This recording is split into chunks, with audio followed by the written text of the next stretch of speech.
C'est l'heure d'accueillir notre chroniqueuse en immobilier, Nathalie Clément, directrice générale de Via Capitale du Mont-Royal. Bonjour Nathalie. Bonjour. Nathalie, ça fait combien de temps que tu es aux Oranges avec nous? Ça fait 3 ans facilement. Certainement 3 ans, ça fait assez longtemps. Oui. Tu y étais bien avant moi même, quand même, c'est dire. Et je pense que c'est important de le rappeler quand même régulièrement. Et aujourd'hui, c'est un peu le sujet de la chronique. Rappeler un peu le rôle d'un courtier immobilier. Et pour bien comprendre ce que ça fait et à quoi ça sert un courtier immobilier ici au Québec, on fait un parallèle avec ce qui se voit ailleurs dans le monde, notamment en France. Oui, je suis partie d'un article qu'une courtière de mon agence a publié sur son blog la semaine dernière, Sylvie Rovida, qui a fait de l'immobilier en France et qui est maintenant courtier immobilier à notre agence. Et elle explique les différences entre le Québec et la France au niveau de comment ça se passe pour quelqu'un qui veut acheter une propriété.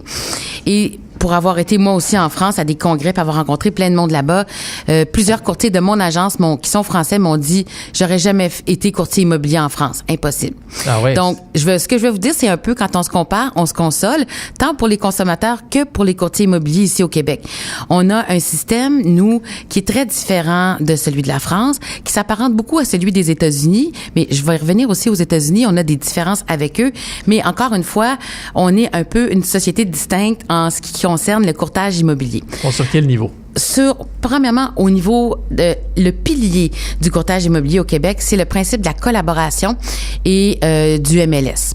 Alors, la collaboration entre courtiers, c'est ce qui fait que les consommateurs, qu'ils soient acheteurs ou vendeurs, peuvent choisir leur courtier et on choisit son courtier pour vendre une propriété et on choisit également un courtier pour acheter une propriété. Et le courtier va travailler dans les intérêts de la personne pour qui il travaille. Donc, si c'est pour l'acheteur, il va représenter les intérêts de l'acheteur. Et si c'est pour le vendeur, le vendeur. Le principe du MLS est super important parce que c'est ce qui fait que tout ça peut bien fonctionner. En France, si vous voulez vendre votre propriété, vous devrez probablement contacter 2, 3, 4, parfois plus d'agences immobilières et ils ont eux des contrats de courtage qui disent non exclusifs. Ça veut dire que vous pouvez m'engager moi et moi je vais décider de vendre votre propriété à 300 000 $ et puis Martin à côté, lui va l'afficher à 310 000 sur un autre site, etc., etc. Donc, alors que MLS, pour le rappeler, c'est un système central. Un site centralisé et on a le principe du contrat de courtage est exclusif. Ça veut dire que vous engagez un courtier pour vous représenter. Il y aura votre propriété va être inscrite sur un site. Elle peut pas se retrouver en doublon partout à des prix différents. Ce qui est intéressant pour un vendeur parce que imaginez-vous que vous avez plein de contrats de courtage non exclusifs à différents prix. C'est pas très stimulant pour un courtier, moi je pense en tout cas, de mettre beaucoup d'énergie là-dessus parce que quelles sont les chances qu'il puisse la vendre? Et puis, c'est souvent celui qui va peut-être l'afficher au moindre prix, oui. On va penser. Mais c'est pas nécessairement comme ça. Ça va dépendre de qui, on tombe sur qui finalement. Il y a un petit peu le jeu du hasard. Et pour les acheteurs, imaginez comment c'est compliqué le nombre de courtiers ou d'agences que vous devriez appeler pour vous trouver une propriété. Alors ici, la différence, c'est que on choisit pas comme une agence, on choisit un courtier qui a accès à toutes les agences, à toutes les bannières, à tout ce qui est disponible sur le marché. À la même banque centrale à laquelle tout le monde a accès. Exactement. Et ça, et peut-être que ça vaut la peine de le mentionner, mais pour ceux qui sont curieux, cette banque-là, je crois qu'elle est même accessible. On peut y aller comme citoyen consommateur, sur la bien sûr. Sur la banque MLS. Au Québec, c'est le site centris.ca. Alors là, sur centris.ca, vous avez toutes les propriétés de toutes les compagnies au Québec qui vont se retrouver là.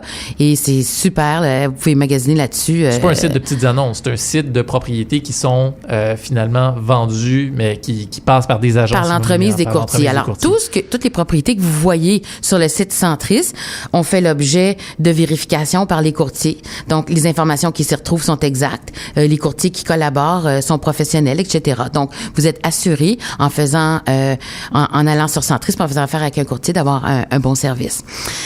Tu faisais un parallèle avec les États-Unis aussi un petit peu plus tôt. C'est ça. Je voudrais aussi parler de ce qui se passe aux États-Unis parce que aux États-Unis, comme au Canada, là, les régulateurs sont provinciaux au Québec. Alors, la loi du courtage au Québec est différente de celle de l'Ontario. Et aux États-Unis, mais vous avez autant de lois qu'il y a d'États. Donc, il y a dans certains États l'interdiction de représenter à la fois un vendeur et un acheteur. Ils appellent ça les buyer's agent. Donc, il y a des compagnies de courtage immobilier qui se sont spécialisées. Ils ne font aucune commercialisation de propriété et ils ne travaillent qu'avec des acheteurs. Alors, toujours sur le même principe de la collaboration MLS, mais ces agences-là et ces courtiers-là n'afficheront jamais de propriété à vendre. Vous allez les contacter parce que vous êtes un acheteur et vous voulez acheter une propriété. Eux ont un devoir, une obligation de divulgation, de vous donner un service avec différentes choses qui sont données par écrit. Puis là où je voulais faire le parallèle avec ça, c'est, tu regardes ça de l'extérieur, on se dit, hey, wow, un buyer's agent qui travaille juste pour moi. Mais ici, on a ça au Québec. On a ça en plus. Pourquoi? Parce que le code de déontologie des courtiers immobiliers fait en sorte que le courtier qui représente l'acheteur doit travailler pour son acheteur, vérifier toutes les choses qui lui ont été divulguées et le code de déontologie de la loi au Québec équivaut, je vous dirais, à ce que le buyer's agent aux États-Unis. Donc, la loi du Québec est très pro-consommateur. On est très pro-consommateur au Québec. De façon générale. De façon générale. Et on l'est aussi au niveau du courtage immobilier. Donc, comme tu dis, quand on se compare, on se console, on est, disons, mieux protégé ou mieux représenté, à tout le moins ici, oui, dans ces transactions-là. Oui, tout à fait. Et c'est important de le rappeler parce qu'actuellement, il y a des compagnies qui disent qu'ils peuvent vous offrir du coaching ou du support qui sont pas des courtiers immobiliers, qui sont régis par aucune loi. Et c'est pas vrai que vous avez cette protection-là. Et à un moment donné, c'est un peu comment je dirais, c'est un peu le Far West, tout ça, là. Puis des fois, on dit, mon Dieu, que c'est compliqué. Mais c'est pas compliqué. Notre loi et nos règlements font en sorte que lorsque vous faites affaire avec un courtier, on est redevable de ce qu'on dit, de ce qu'on vous donne comme information, puis de comment on négocie pour vous. Et on est redevable que vous fassiez une bonne transaction immobilière.